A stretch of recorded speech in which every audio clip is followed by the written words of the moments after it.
Third video in a row. It's time for week 3 of GBC.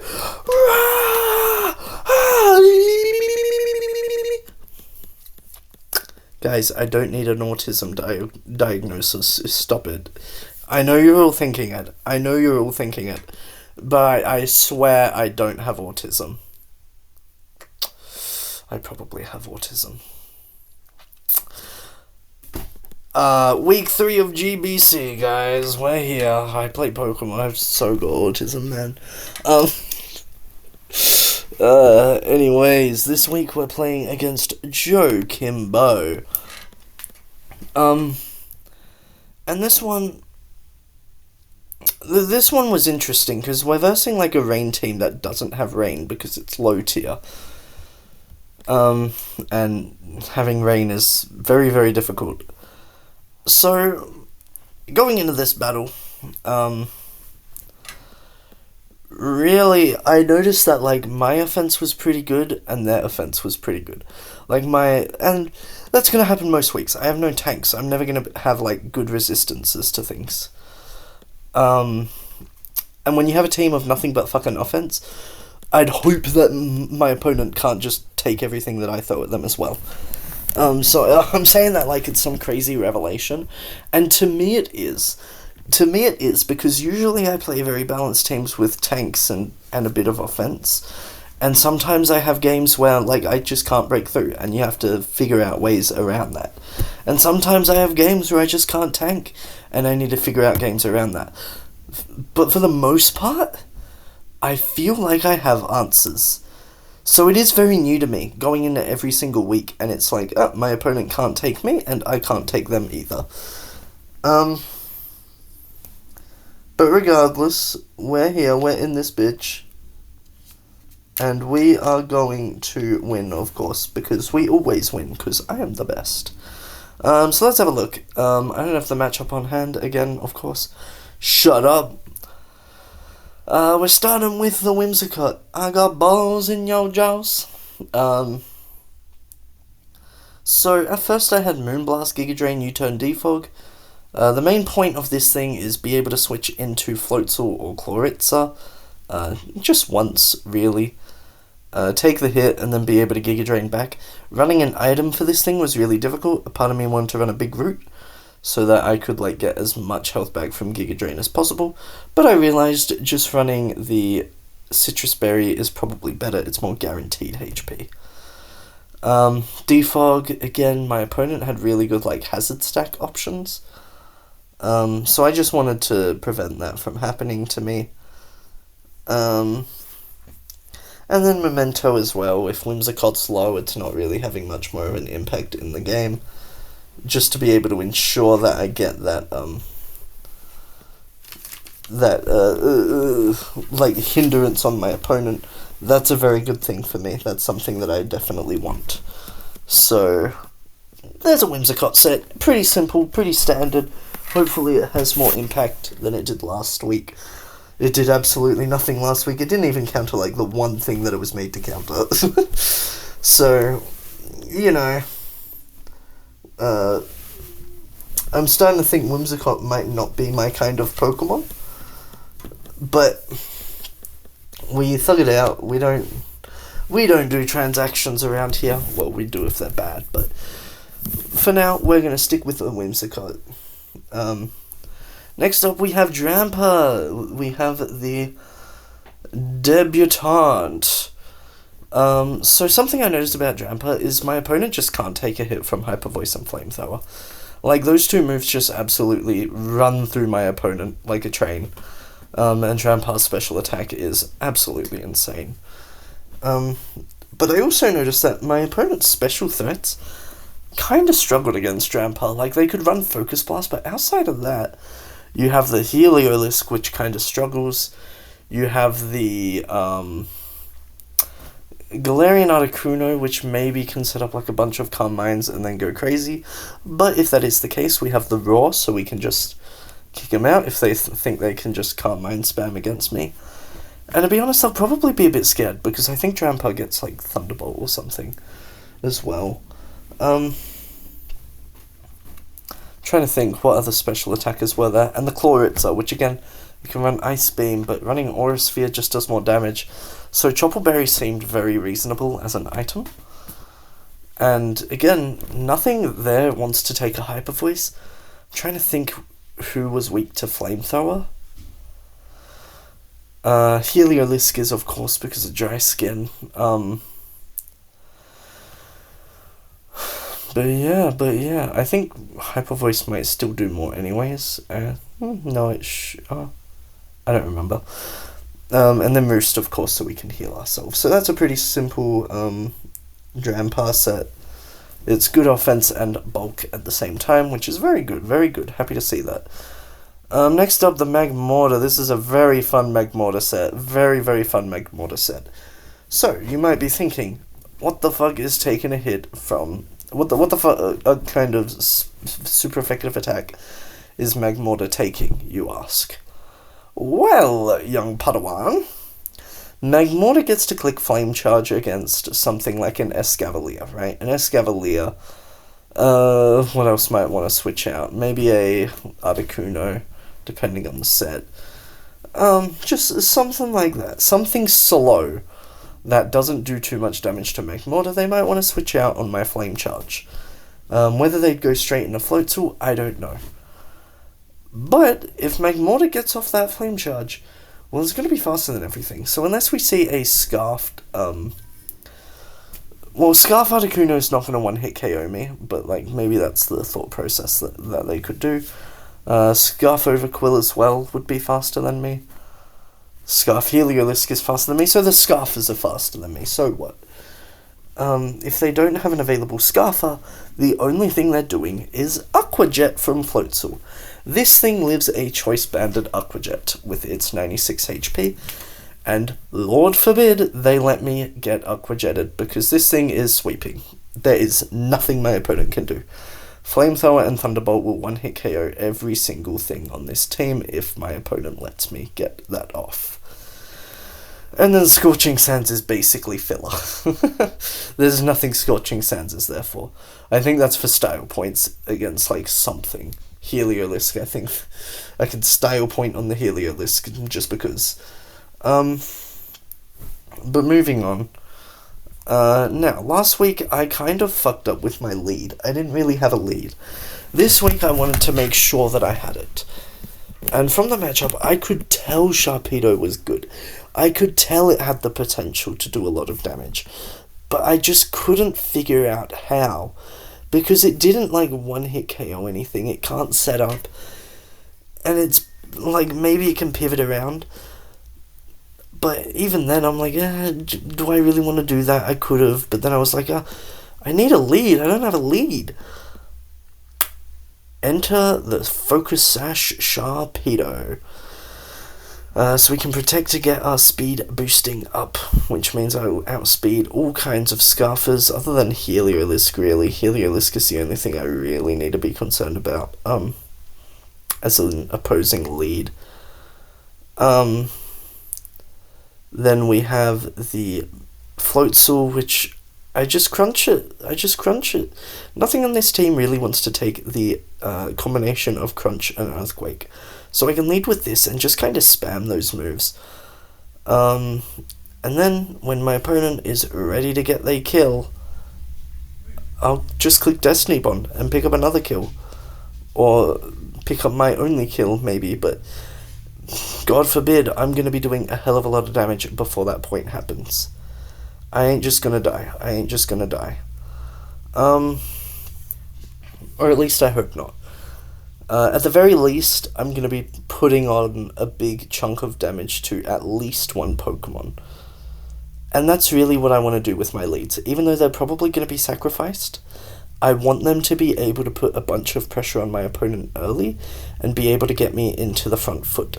And then I'm going to be able to choose the next Pokemon that switches in once it dies. And again, it's gonna spiral out.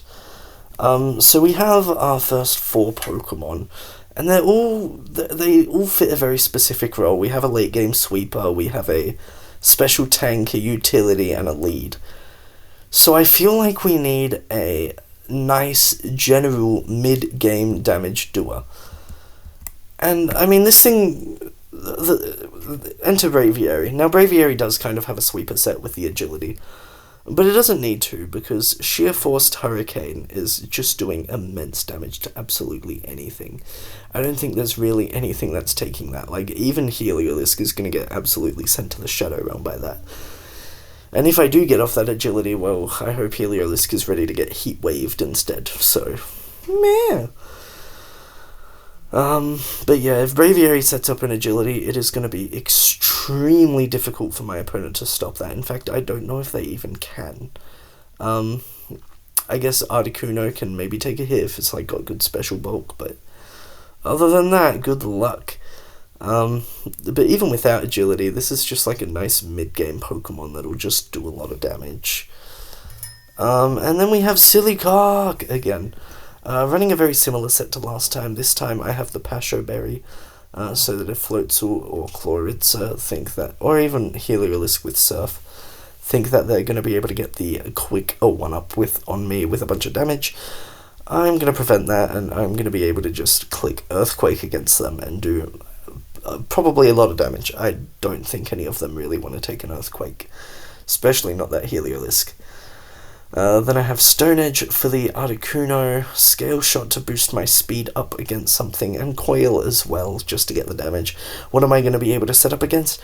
I don't fucking know. I ain't got a damn clue. But the goal is to do that, so hopefully I can. If not, hopefully I can just pick up a surprise kill against one of the water types. That is the very least that I can hope for. But yeah, let's just jump straight into the battle. Unfortunately, I'm on the position of my opponent here. How could the game do such a thing to me? Let's put it on slow. I do not want to be Joekimbo. So we have the Sharpedo lead here, of course. So, as I said, there's a running joke that me picking Sharpedo was a terrible idea. Another game with 0 Sharpedo kills. How could they say that? I'm the number 1 Sharpedo lover, as you can see. And Sharpedo got a kill last week. Like, come on, guys. It killed Fiona. Like, what do you want about? So we're the number 1 Sharpedo lover, and we lead with our baby Sharpedo up against Chloritza. Now, I'm not really worried about this thing. If this thing wants to Glycorosphere, I'm probably going to 2-hit KO it with Crunch. And as far as I can see, there is not a good Crunch switch-in on this team. This thing will get Earthquaked. And if it's offensive, well, it's dying to Crunch into Earthquake. If it's defensive, that's a different story. So I just click Crunch on turn 1. Nothing to worry about here. And the Chloritza just clicks Water Pulse, as you do. I get my speed boost off, and I just click Crunch again. In comes the Overquill. It actually wasn't Intimidate, it was Swift Swim, I imagine. Or Poison Point, but based on the damage there, that is an offensive Overquill, so Swift Swim is definitely on the cards. I don't remember Overquill looking that weird. It looks so disproportionate. Like, when you're using it and you can see it from the back, it does not look that disproportionate, I swear. But I saw the damage and I was like, yep, Earthquake is in fact killing. So, I take my opportunity, and goodbye to Overquill. Dun dun dun! Now here, I'm so fast. You don't really want to go into the Heliolisk, of course, because you've just seen Earthquake. You don't want to go into the Articuno, of course, because I have Crunch. So your 2 options really are Floatzel or Escavalier, and neither of them are probably going to set up on me, whichever one they choose. So I know that I'm clicking Destiny Bond next turn, and in fact, we see the Escavalier, and we get our kill with Destiny Bond. Now,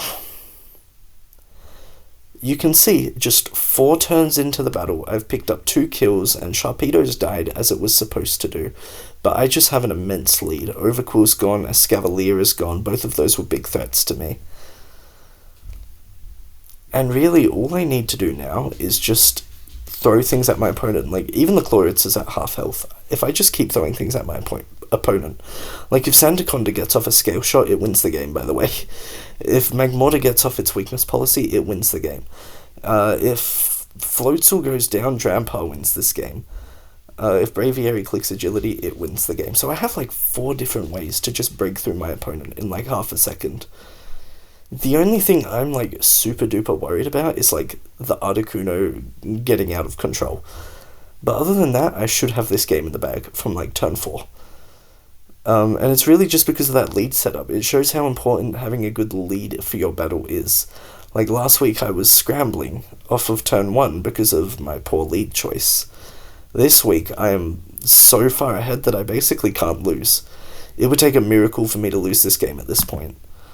So I go straight into Drampa because I see my opponent's Pokemon, of course. I see, okay, well if they go into Floatzel, I probably take 1 Ice Spinner. I don't know the calc on that, but I probably take 1, and then I just get to click Hyper Voice, and my opponent doesn't want that either. But either way, like even if they do go into Floatzel, I can just double out in a Whimsicott and probably be okay. I'm making fun of Dialpo in the chat, because he can't believe that Sharpedo did good. Again, running joke. I think my opponent is a bit upset, because they struggled to prepare for Sharpedo, and then Sharpedo did good. Meanwhile, they're making fun of Sharpedo in the chat, but that's okay. So we see the Heliolisk come in here, and maybe I should have clicked Flamethrower. Again, I don't remember which move does more damage, but I went for the Hyper Voice, and I get critted by the Focus Blast, which means I actually die to a second one. Very unfortunate. That's super sad, of course. So I go into the Whimsicott now, and he clicks Rain Dance with his Heliolisk. So I said Rain Team with no rain, but there it is. And I do click Giga Drain against the Heliolisk. Probably shouldn't have. And then I just sack off Drampa, which is also probably fine. So now it's back to a 4v4, but I don't feel too bad about it. Heliolisk again is also basically taken out of the game. Now, I make a very silly mistake on this turn.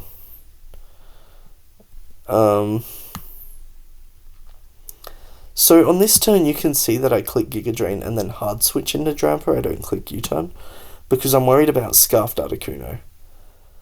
So here, what do you think I click? I can't click Scale Shot because if it's Scarfed Articuno, it'll still just outspeed me and I've wasted my opportunity. I have to click Stone Edge. Right? Wrong. As it turns out, I'm stupid and I click Scale Shot. Now I got very lucky that they weren't Choice Scarfed, as you will see, but because Sandaconda has shit luck, I miss my Stone Edge anyways. And the rain runs out, and now I'm scared. I'm like, oh, this Articuno's like actually cooking me. Whimsicott can't do anything. Braviary can't do anything. Magmortar's gonna have to cook. Like Magmortar's my only fucking hope here. So I went from being really confident, oh yeah, I'm up like 5 Pokemon, up 5 Pokemon? I'm up like 2 Pokemon, there's no way that I'm losing this one, to being, oh shit, this Articuno's about to kill me. And as I said, Articuno was really the only thing stopping me from just going crazy in this game. But I go into the Magmortar, like really my only hope, I feel.